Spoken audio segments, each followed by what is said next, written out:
Grabe. Ayoko sanang kargaan itong motor. Gusto ko sana stock lang yung engine. Pero dahil sumasali tayo sa motor show, kapag sinabing street bike concept, required talaga na naka-load yung makina or nakapalit yung ating cylinder block. Sa mga nagtatanong nga pala kung nasaan ang fairings ni Reader, eto po siya nakatabi lang dito. Hindi ko pa sure kung magpapalit pa ako ng kulay. Naobserbahan ko muna kung okay siya o hindi. Nandito pa rin yung ating mga fairings na kulay black. Brand new itong mga to. Naka-standby lang dito.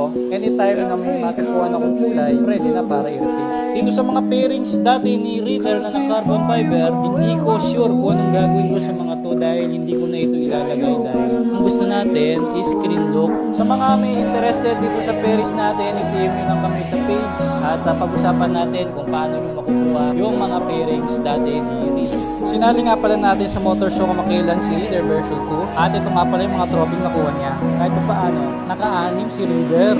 Salamat nga pala kay Pops G Pampanga Production.